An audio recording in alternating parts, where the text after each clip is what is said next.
இப்பவாவது அவருக்கு தெளிந்திருக்கும்னு நினைக்கிறேன். புரியுதா?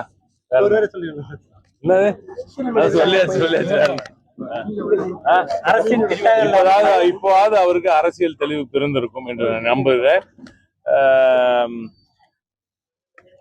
அது அந்த மாதிரி ஒரு எண்ண ஓட்டங்களை குறித்து நாங்க இப்ப எவ்வளவு அது பேசுறதே நம்மளுக்கு ரொம்ப தரக்குறைவா நினைக்கிறேன்.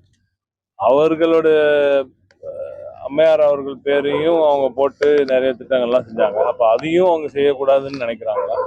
அம்மையார் மறைவுக்கு பிறகு அவங்களுக்கே துரோகம் செய்யற ஒட்டுமொத்த கூட்டமாகத்தான் அந்த கூடாரம் திகழ்கிறது. அதில் இவர் ஒரு பிரதான உதாரணமாக இருக்கிறவர் தான் தெரிகிறது. அதற்கு சரியான ஒரு பதிலடியை உச்சநீதிமன்றம் வழங்கி இருக்கிறது. மக்கள் நல திட்டங்களை திராவிட நாயகன் அவர்கள் தொடர்ந்து செயல்படுத்தி வரும் மக்கள் நல திட்டங்களை பார்த்து வைத்தறிச்சல், பொறாமை. அவர்கள் 10 ஆண்டு காலம் ஆட்சியில் இருந்து இந்த நாட்டுக்கு இந்த மண்ணுக்கு ஒன்னுத்தையும் கிழிக்காம இருந்ததை தாண்டி இப்ப செய்யறவங்களையும் ஏதாவது குறை சொல்லி ஏதாவது நிறுத்துறதுக்கு பார்க்கறது மிக கேவலமான ஒரு செயல். அதற்கு சரியான அந்த பதிலடி உச்சநீதிமன்றம் சரியான நியாயத்தை வழங்கி இருக்கிறது. இதற்கு நமது வழக்கறிஞர்களுக்கு குறிப்பாக அருமை திரு எம்பி திரு வின்சனுக்கு எனது நன்றிகளை நான் தெரிவித்துக் கொள்கிறேன்.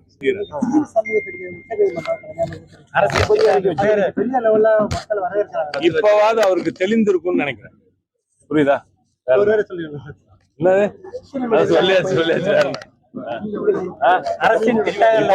இப்போவாவது அவருக்கு அரசியல் தெளிவு பிறந்திருக்கும் என்று நான் நம்புகிறேன்.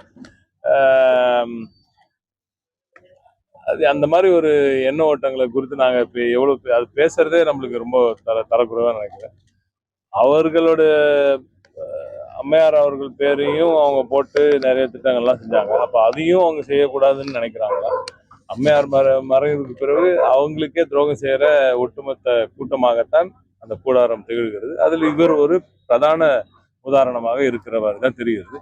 அதற்கு சரியான ஒரு பதிலடியை உச்சநீதிமன்றம் வழங்கி இருக்கிறது.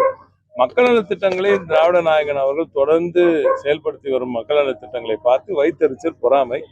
அவர்கள் 10 ஆண்டு காலம் ஆட்சியில் இருந்து இந்த நாட்டுக்கு இந்த மண்ணுக்கு ஒன்னுத்தையும் கிழிக்காம இருந்ததை தாண்டி இப்ப செய்யறவங்களையும் ஏதாவது குறை சொல்லி ஏதாவது நிறுத்துறதுக்கு பார்க்கறது மிக கேவலமான ஒரு செயல்.